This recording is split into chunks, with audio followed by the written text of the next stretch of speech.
I'd like to talk about Python for R&D, for rapid prototyping, for scientific and engineering applications.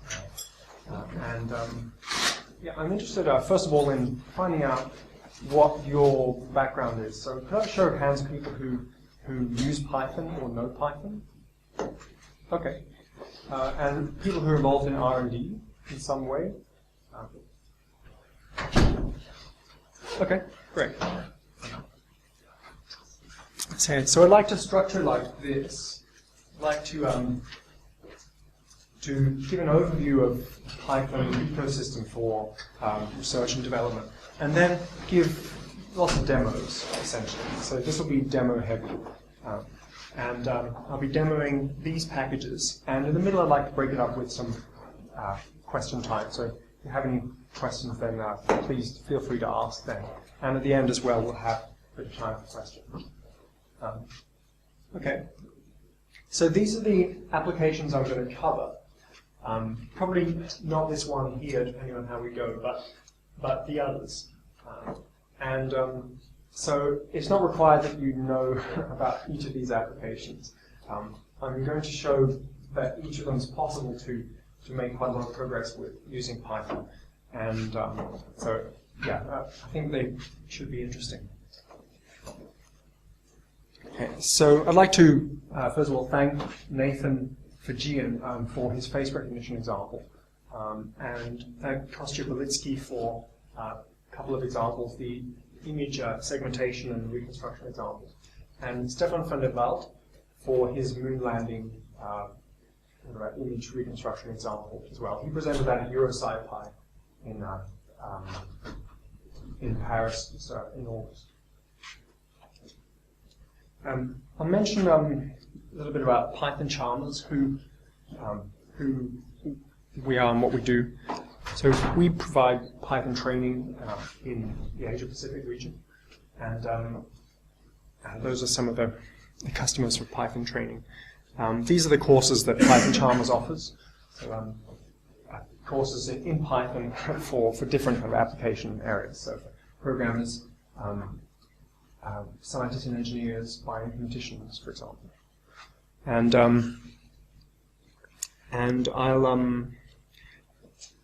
I'll talk now about what's needed in general for R&D. In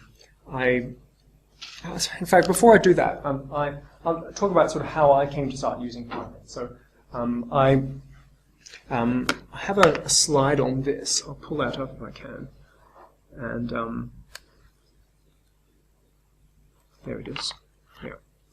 Okay, so I started doing a PhD in machine learning, in speech recognition in particular. And I tried various languages for this work, and all of them were clunky or kind of inappropriate somehow. Speech recognition in particular requires a lot of machine learning, a lot of statistical modeling, and a lot of string manipulation as well, and natural language processing. So the tools I tried were either too clunky or too one-sided. So MATLAB was too one-sided in that it was good for the numerical work but terrible for string handling. Perl was one-sided in that it wasn't good enough for numerical work, though it was good for string handling, and so on. And C++ and Java just seemed like too much effort, because I had a PhD to get done. Yeah, so I found Python after someone tipped me off to it, and it looked like a useful tool. And there were the beginnings of some libraries that were very good for numerical work, and it was very useful also as a general purpose language. So it could handle what I threw at it, which was great. So I started, I got involved in the NumPy and SciPy communities, and packages then were a lot more primitive than they are now, particularly SciPy. But NumPy 2 didn't exist, actually. There was a kind of split back then. That was about 9 years ago, between the two predecessor packages to NumPy. And now they've been unified, and the Python ecosystem for R&D has been growing very well. And one of the reasons is that work done by Travis Oliphant in unifying those packages. Wow. that opera singer wants to learn Python. Okay, so yeah, all right. So I'll ask. So what does Python mean to you? Most people think of Python as a general-purpose programming language, and it is very good with that. So it's not a domain-specific language like MATLAB or like R or something like that, but it's nevertheless very useful for R&D work. So even though it's got a general-purpose language sort of heritage, it is useful for specialized applications, like the one I'll be talking about. Okay, and it's all of these other things too. It is a modern language. It's powerful. It's got great language features. It's kind of got a computer science heritage, and this battery's included philosophy that I'll talk about. So the standard library is perhaps the first place where this becomes obvious. It's very large, well supported, which is great. Here are some of the packages available if you don't know. So there's a lot available out of the box. Now for science and engineering work, there's a big community. This is a photo from a recent SciPy conference. There's also a Euro SciPy conference happening now each year. And there are a lot of different packages being made available in Python. And so here are some of the categories, particularly with a sort of scientific bent, but there are many other sort of categories too. But each of these has perhaps an average of half a dozen or more packages, in some cases very mature packages available for doing work in Python. So reinventing the wheel is usually a good thing to avoid, and in Python it's very easy to because of the great functionality available.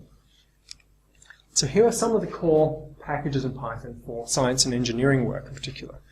I'll be talking and giving examples of some of these: NumPy, SciPy, Matplotlib, and Sage. I may also give a Charco demo. But first I'll talk about the history of languages used for research and development.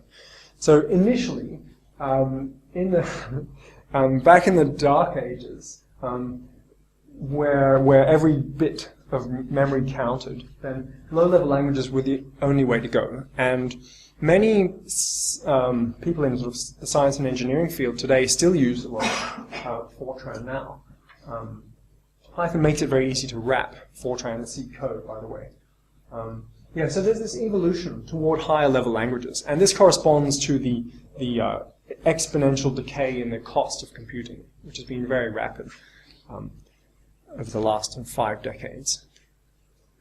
So I'll give a couple of demos now of some. In fact, there's one other thing I'd like to say first before I do, and that's about the needs for R&D. So rapid prototyping is one, because it may be that the algorithm that you're implementing isn't the best way to do it, in which case a fast implementation is better to try it out than a slow one, obviously. So I mean, that is fast to develop. So in the kind of early stages, something new, it's great to be able to do rapid prototyping. Efficiency is important with a lot of sort of numerical work, a lot of scientific and engineering applications, even now. Pre-written packages are great. It's great to have inbuilt vectors and matrices that work well for different kinds of modeling and simulations. It's great to have 2D and 3D plotting available, and it should be as easy as possible. And it's also important that code be extensible. So quite often, I think,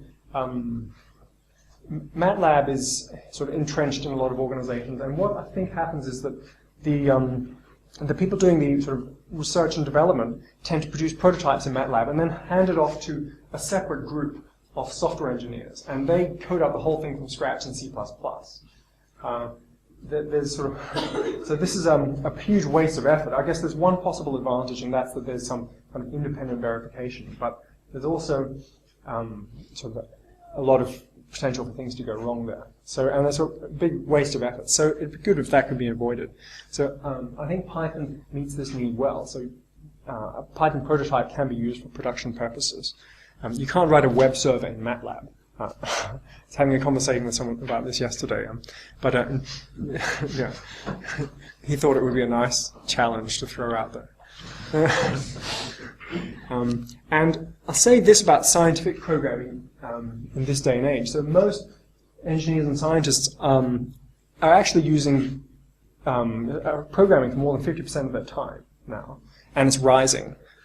And most are self-taught programmers, and most are using really inefficient programming practices, and most are using the wrong programming languages, that are unnecessarily low level. Okay, so I'll give you some demos now of some sort of basics of what's available. Okay, what have we got here? So what I'm going to be using for these demos is the IPython notebook. This is not yet released. It's still in beta, but it's worth watching. It's the future. It's the way things are going. It's really quite amazing. So I've got a text file, Alice in Wonderland .txt.gz, so it's gzipped. Okay, so in fact, there's one thing I'll do first. One moment.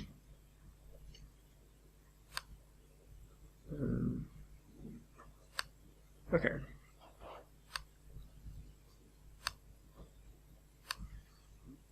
All right. Okay, so this is running a web browser. This is the future of interactive Python development. Okay, so having an interpreted language makes it possible to do this.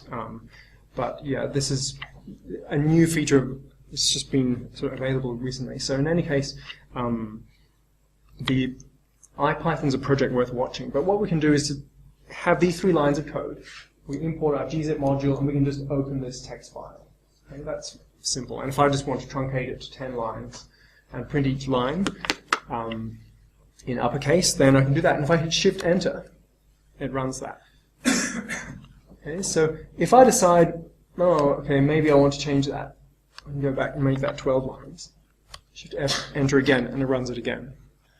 Okay, so this is a great way to develop code in R&D. Okay, it really makes it easy to play around to see what you get, and then you've got this script complete with the output, all colorized for you with syntax highlighting and so on.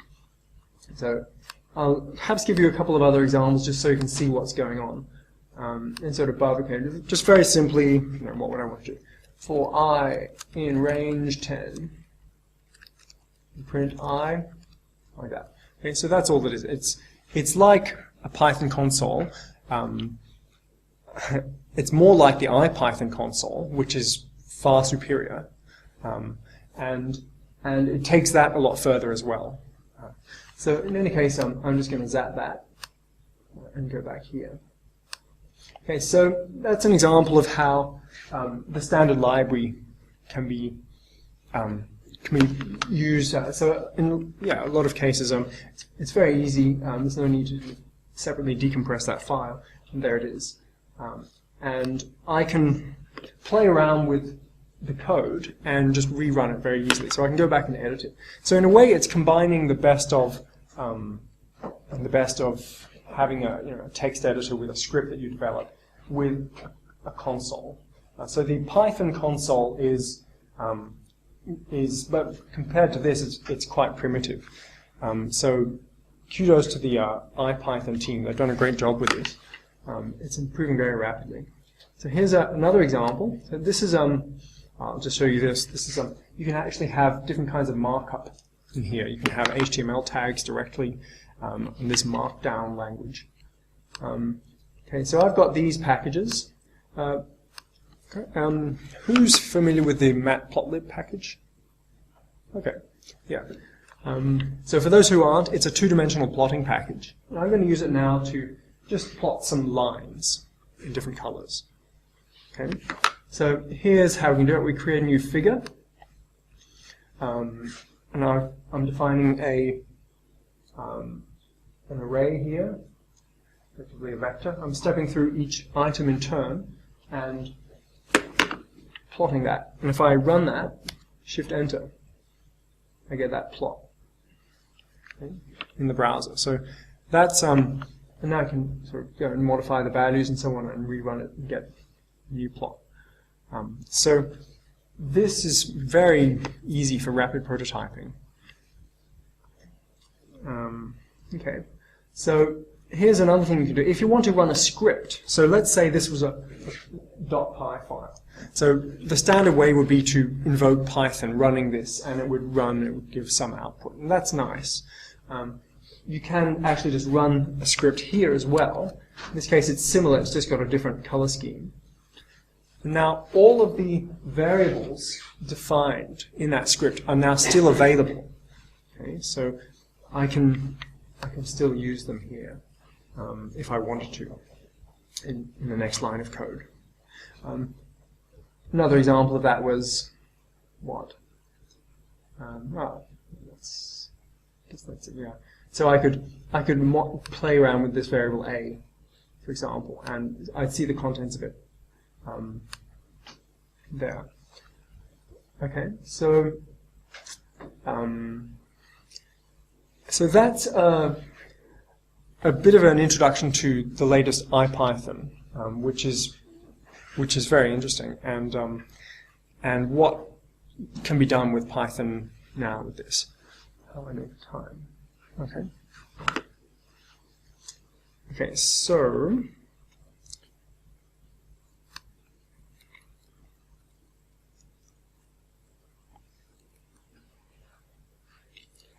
I'll talk now about NumPy. But NumPy is the basic kind of package that everything in Python makes use of that's doing numerical work. It sits there, right in the center of this ecosystem of packages.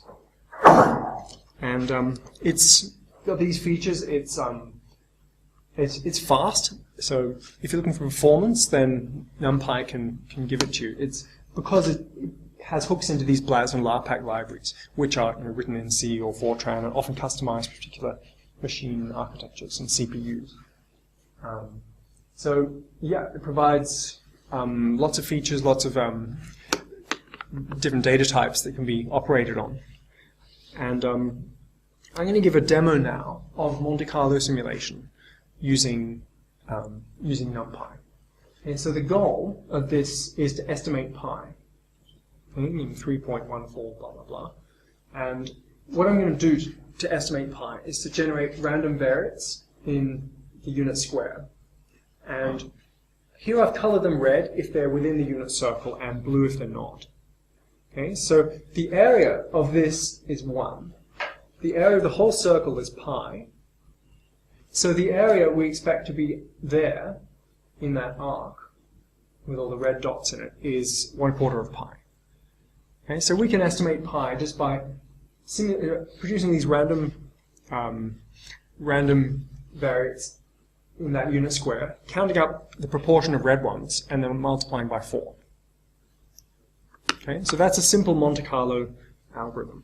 It's in this case, it's Monte Carlo integration. So I'll give you an example of doing that in Python. Okay, first of all, we've got a choice of methods. I've got here one using a generator, which is a nice feature that Python has and many languages don't. The advantage of this generator version is that it doesn't use up a lot of memory. It produces one number, one of those XY points, and determines is that in the circle or not, and then adjusts the previous estimate, and that's it. Okay, so it uses hardly any memory, and it can be used, therefore, for long-running simulations, and it can just keep being used to increase the accuracy of that estimate. So that's an advantage of that. So essentially, we're using the ran function here from numpy.random, and determining is this point in the circle or not. And then it's using this yield keyword, which produces a generator. So if I run that now, that's run, and now I can run that. So what I've just done is to instantiated this generator, and now I'm just going through and using g.next, and I'm producing 50 estimates of pi. Okay? So the first estimate was 4, and the next one was 3.5, and so on. So the estimation is going like that. It's gradually converging on 3.14159. So if we ran that on and on, we'd expect it to converge to that. Okay, so that's a simple generator version. And this is very memory efficient. And after, okay, so here's an array version using NumPy. So this is very, very succinct. You see here, this version, I'm creating a random array, 2 rows by n columns, which case, in this case, that 10,000. So I'm now using this NumPy mean function to determine what's the proportion of all of the dots that are red, and that is going to give me my estimate for pi. So I can run that, and with 10,000 points, that's my estimate there. Okay, so this has used more memory. It's run a lot faster though. Now here's a nice feature. How fast was that? So Monte Carlo simulations generally, we want them to be fast. IPython provides this nice time it magic function. This percent symbol indicates it's a special IPython function. So time it, and now I'm going to do that same thing, estimate pi fast. Oops, what's going on there? Thanks. Great. Okay, so it's running it now. There we go. So it ran it 1,000 times by 3. So it's determined how many times to run it to get an accurate estimate of how long it takes per loop. In this case, just over half a millisecond. Okay, so it's pretty fast. But what we can do is to use time it like this to compare different implementations. This is very rapidly, and this is all at the rapid prototyping stage. So then we know we can come up with the best possible design, the best algorithm, before we hand it off to our team of software engineers, and hopefully we won't have to do that. And this makes it less necessary. Okay, so that's an example of Monte Carlo integration in Python. So it's very easy, just a few lines of code. Let me shrink that again and show you that. But this is the array version, just a couple of lines. And this was the generator version, which is a little bit longer, perhaps easier to read. Okay. Are there any questions at this stage?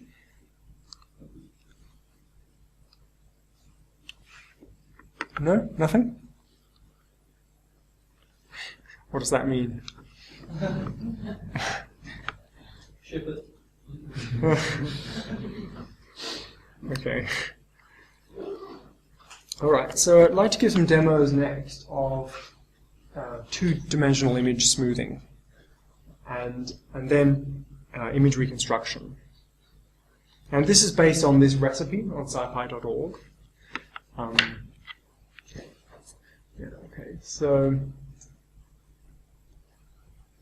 There's the signal subpackage in SciPy, and we can import that and run that. Now I'm going to produce a set of x, y, z points using this mgrid function, and corrupt it with noise with this np.normal random.normal. Okay, so this is this image. Okay, that's my noisy data. So the noise is all of these speckles. This cosine is what you'd expect, that kind of the wave in 2 dimensions, but it's corrupted with noise. Okay, so the goal now is to use some smoothing to remove that noise or reduce it. What are the concentric circles about? That's this function I'm using here, the cosine. So it's like if you were looking at cosine kind of from the top. Yeah, when it's that's right. approaching. That's right. Yeah, like a, yeah. Yeah. Okay, so now I'm going to define this function here, blur image, and it takes the image, which is that NumPy array. It takes a kernel, which is a function, which is going to apply here. So this is where Python's first-class functions are nice. You can pass functions to other functions, and it's very, very handy for scientific work, for optimization too, of course. And it's using the convolve function from the signal subpackage. So that's, if I run that, okay, I've just defined that function, and now this is defining a mean kernel and applying it. So this is a mean filter applied to that noisy data. Okay, so I'll go back there and show you that. So all this is defining a matrix which has the same values. Like if it's 3 by 3, it'll just be a matrix full of 1 on 9 values, and then it just convolves the image with that matrix. So in this case, that's the mean filtered version. So again, it's very easy, not much code. It's very easy to see what's going on. It's very easy to take this as well and give it to a teammate. And yeah, it's sort of self-documenting. So here's a Gaussian kernel. It's just a different matrix here, which is applied the same way with this blur image function I defined before. And the Gaussian filtered version looks like that. Okay, so if you were considering a certain which filter to use for a certain application, you could try them both out very quickly like this and just experiment with real data to see which ones give the best results. And produce very rapid visualizations like this. For those of you who don't know Matplotlib, by the way, you can just save any one of these as a, for example, as a PDF file. plt.savefig, like my image.pdf. That would just save it out in that file format. Okay. Okay, the next example is about image reconstruction. And this is using the Wiener function. It's a Wiener filter. So on this Lena image, which is often used in computer vision. So I'll show you that. Import those from SciPy, and now there's that Lena image with a slightly terrible color map.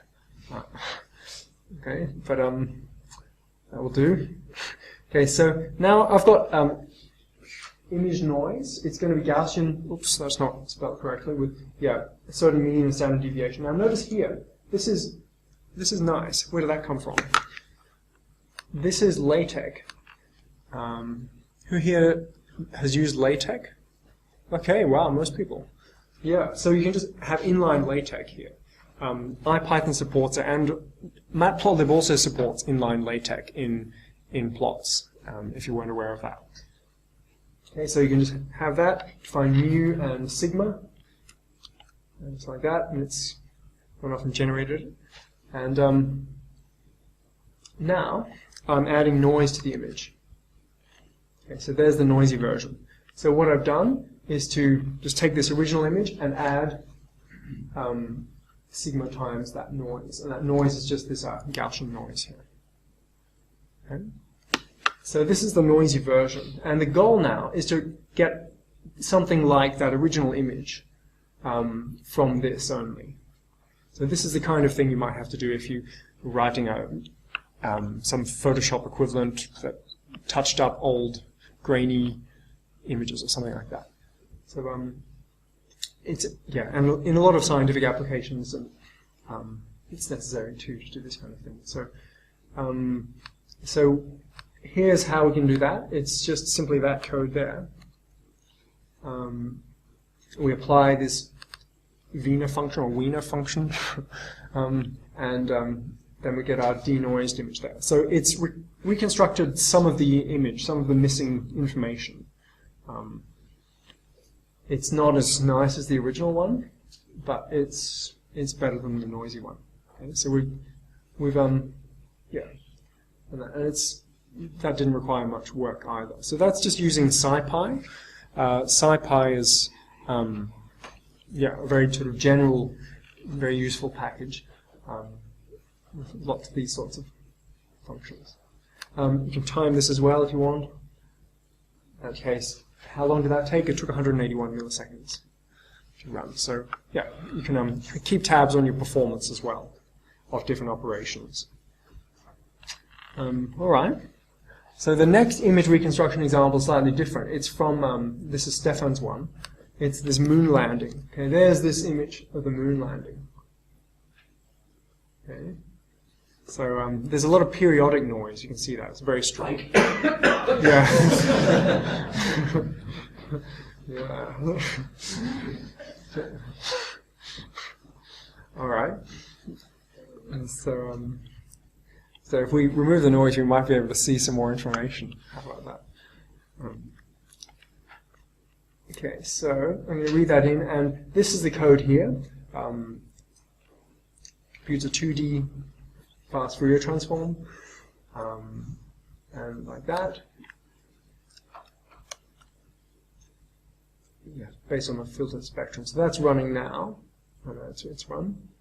Okay, so I'll plot the results there, and we get that. Okay, so what this is plotting is the original image and the Fourier transform here, and then this filtered spectrum and the reconstructed image back there. Okay, so this is the kind of thing that people doing signal processing do a lot of, and usually they use MATLAB for this. Yeah, this is this has the advantage that it can actually be all embedded. So the kind of interface that IPython presents here is similar to Mathematica's notebook, or the workbook, if you know Mathematica. All right. So that's that example. Now there's a little example of network analysis. This is using a package called NetworkX. Who here has used NetworkX? Okay, not many people at all. So just one. So NetworkX is for graph analysis. So where a graph is a kind of general object, and it can be anything like that. Okay, this could be a collection of points on a map, or it could be say routers if you're working on improving internet transport algorithms, or it could be representing biological connections between different kinds of proteins.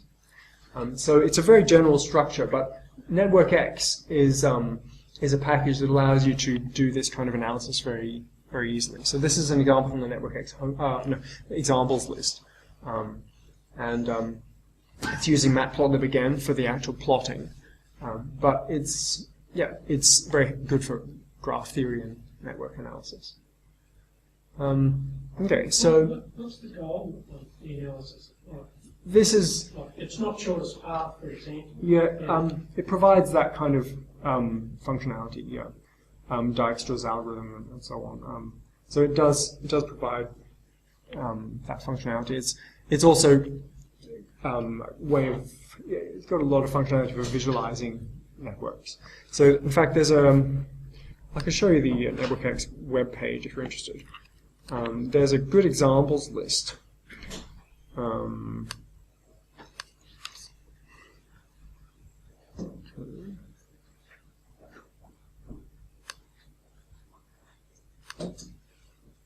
All right. So this is the examples list from NetworkX, and you see there's a lot of different examples there. In this case, chess grandmasters and who played who and so on. But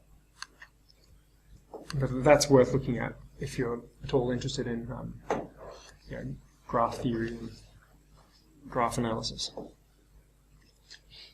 Okay, so the next I'd like to show you about symbolic maths. Okay, so I'll do here. I'll create a new Do I have? Oh no, I've got some examples on the board. Here we go. Okay, so for symbolic maths, there's this package called SciPy. So this is basically a homework solver. If you were back at school or university doing courses in maths, then this can really help you out here. So in this case, this SciPy function, I'm defining two variables, x and y, and this symbolic function. Okay, it's a cosine function, so I've defined f. Now I can substitute a value into that function. So first of all, I'll actually just go back up and just show you. Okay, what is f?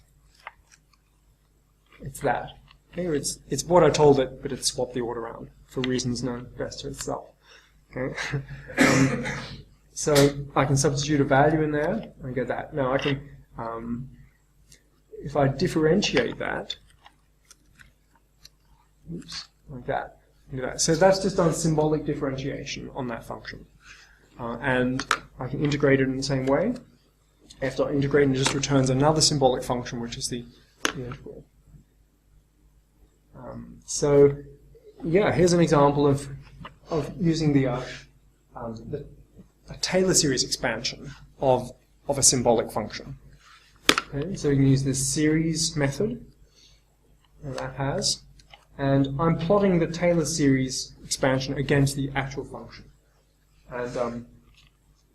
And see, the further out we get, the worse the approximation is, because it's expanded around the point 0 there. So this makes it very easy to do this sort of mathematical analysis as well. And you can also have LaTeX output by SciPy. I'll show you some examples of that.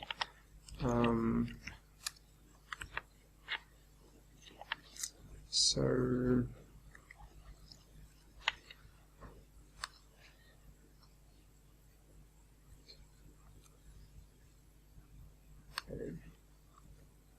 like that, for text, and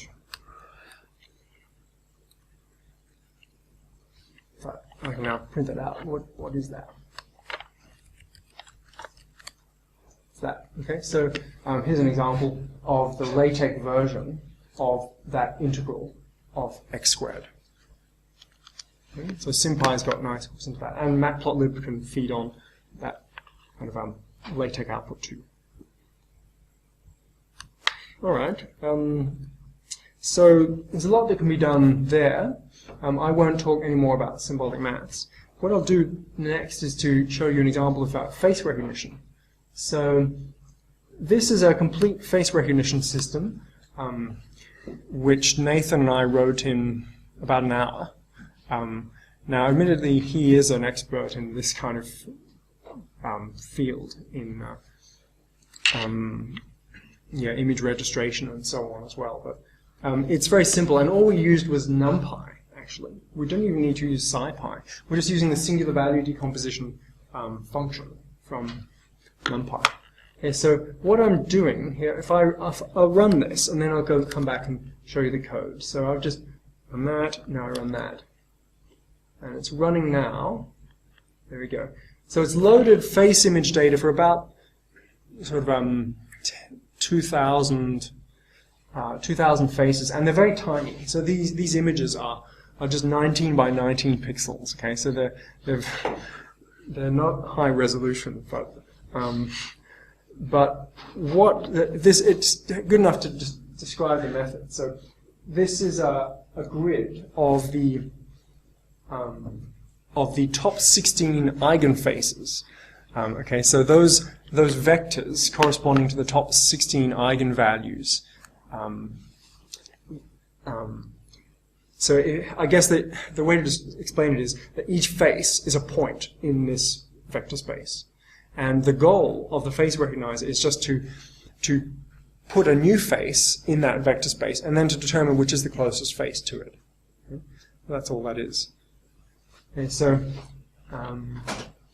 this is the code making use of there's 1, 2, 3, 4, 5 functions. And this code is now doing that whole task of loading up all the face data, building a model. It plots that as this. That's what this show component faces function does. It then goes away and builds a database suitable for classification of a new face. And this is saying, okay, here's a face now. Work out what is the closest face to it, and it will return it. So I gave it that file name to use, and it's now gone through and that's this is the closest face it's found at the end. So that's the same file name as that. Now this is just the mean face. I just plotted that because I thought it was interesting. It looks a bit spooky. In fact, these little faces look even more spooky. Some of them. They're quite like this one here is E.T. Yeah. Yeah. So. Anyway, I'll show you that code. So that's what it is. So in terms of a standard screen full of code, this is about one screen full. Yeah, so this is just a function to load up all those files using os.walk. Image read, that function from matplotlib. This is a function to actually just plot a face. It reshapes each vector as a square thing and then plots it. This is a function to plot a grid of those component faces. And this is actually doing all the work. This is building the model. Okay, that's all it is. It's sort of 1, 2, 3, 4, 5, 6 lines. This is just stacking up all of those individual faces, so the arrays associated with those. Computing the average face, which is the one I plotted before. Subtracting off that average, so this d mean, and then performing a singular value decomposition in this line here. And that's it. It returns the basis vectors and the average face, which we don't use. And yeah, so that's it. And this actually does the matching here. So is a single face represented as an integer or a real or something? No, it's represented as a 381 dimensional vector. Yeah, which is all of those pixels. Yeah, so it's a 381 dimensional vector space. So when you say calculate mean and subtract the difference, for 90 minutes, can you just oh yeah, okay. It's just the say. Well, I'll show you the mean face. That might explain it and show you. So that's the mean face. Do you understand that conceptually? Well, I presume you mean the average typical face. That's right. That's right. Exactly. Yeah. Just by adding up the pixel intensity values for each of these several thousand faces. Yeah, and dividing by the number. Oh, I see. So right. So you're working out on a per pixel basis the degree of difference. That's right. Compared to that. Exactly. Right. Yeah. Exactly. Yeah. Yeah, and then these are the top 16 face components. Now, some of these might correspond to someone who has a beard or someone who has lighting on the one side of their face, this kind of thing. So it looks like this one represents a face that's lit from one side. Yeah. Okay, so this face recognition's it's not a solved problem. It's kind of in between in terms of its evolution. It used to be one of those interesting computer science problems. It's kind of mostly solved now, I think, but now it's starting to see a lot of applications like in iPhoto and I think Picasso do automatic face recognition too, and various other kind of user apps. But this is a few years ago. This was sort of state of the art.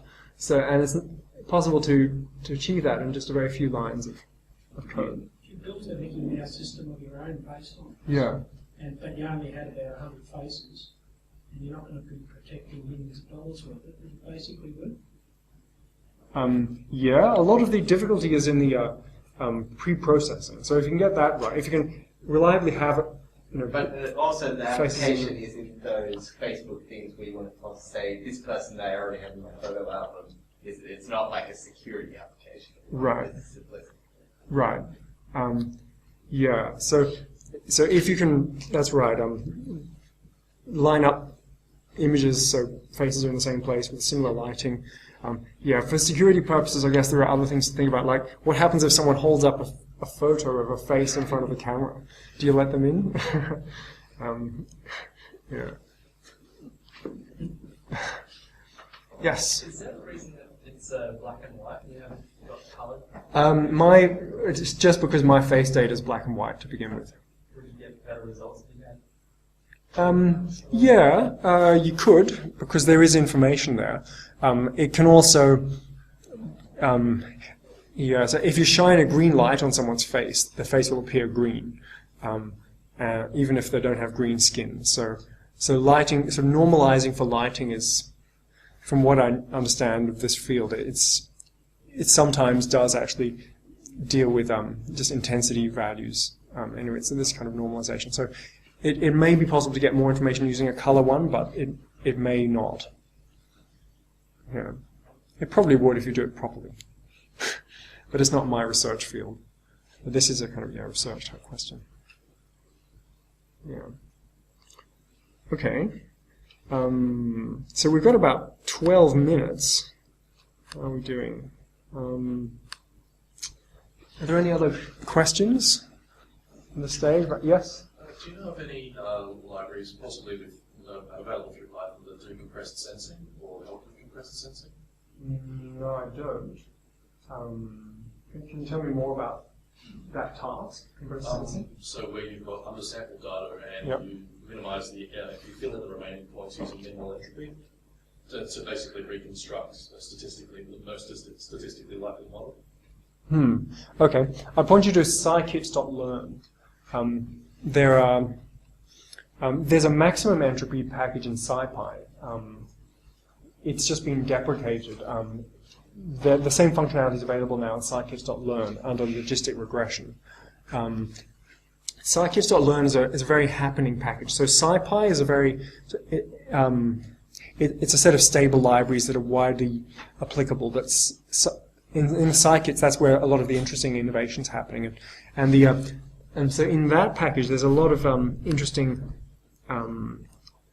algorithms for machine learning. Scikits.learn, there it is. OCR, for example, but I'll just go there. Okay, so this has the sorts of algorithms that you'd expect to find in a book on pattern recognition or machine learning. And it's great, and it's progressing really fast. Yeah. Okay, so yeah, here we go. It says it supports supervised learning, support vector machines, and so on. It does other things too, like clustering. Yeah. Okay. Any other questions at this stage? Yes. Can I use the GPU stuff? Yes, that's quite an active field of work. The best place to go for the most current information is the SciPy conference proceedings from this year and the Euro SciPy conference proceedings. And last year there was quite a lot as well. So research for like SciPy conference. Now what do I want? I want GPU. There was a track on GPU work. I believe this video recording is worth seeing. I haven't seen this. There are several others as well, various GPU libraries. So it's quite a hot topic now, and there is good work that's being done there. Yeah. All right. Okay. So next, I'm gonna probably have time for one more little demo.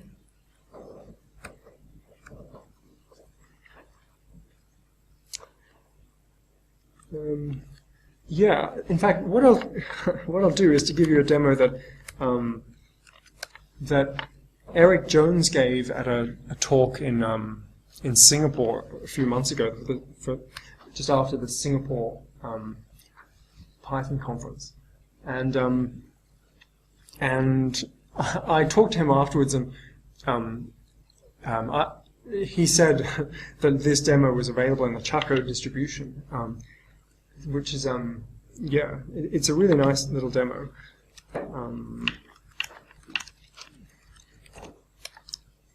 Okay, so Chaco is a two-dimensional plotting library, which is more interactive than Matplotlib. Okay, so if you want interactivity in your plots, then Chaco is good. Okay, here's an example of a spectrum analyzer.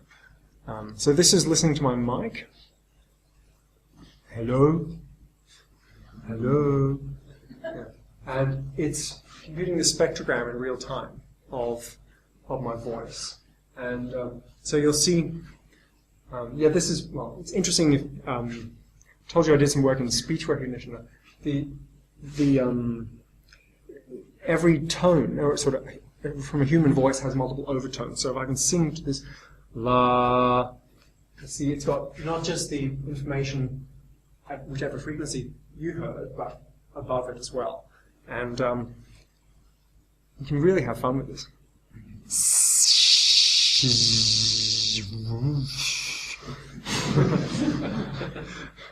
See here, corresponding to sh, that kind of thing.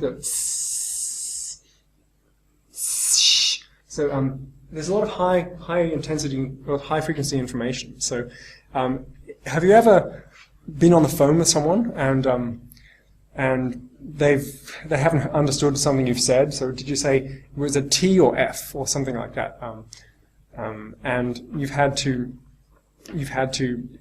spell out the letter. So the reason is that phone, so telecommunications providers just chop off frequencies above a certain point. So the information just isn't there. Okay, so they just lop it off, and that's why we can't hear the difference between different consonants. In any case, this is yeah, worth having a look at and playing with. You can, I'll show you a demo that Eric just sort of whistled into it. What's the package?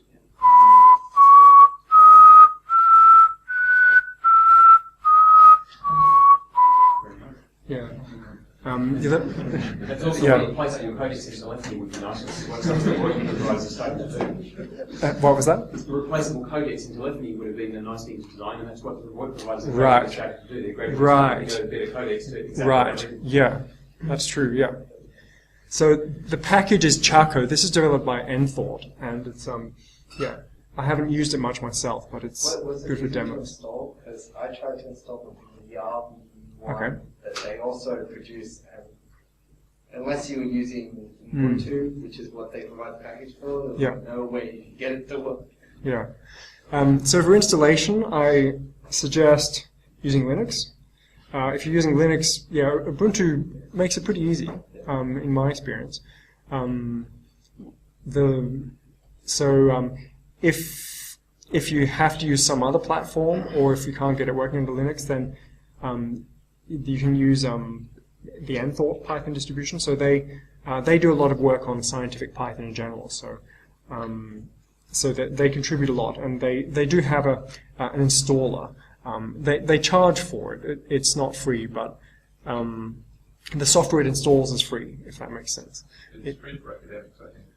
Yeah, and there's now a new free version, which is a trimmed down version, which provides about 5 packages, and I think Chaco is one of them. Yeah, so that's an easy way to do that. And if you're using Windows, then there's a kitchen sink Python distribution called Python XY, which has a lot, but I'd not recommend that. Yeah, but generally, yeah, on Linux, it makes light work of it. So I'll over here. So there are some other examples I could show you, but we're out of time. So I'll just say, if you'd like to get in touch, you can email me there. Oh, that's not very easy to read, is it? Green. ed@pythonchalmers.com. And we have time for a couple more questions now. Any more questions? A couple of questions. Yeah.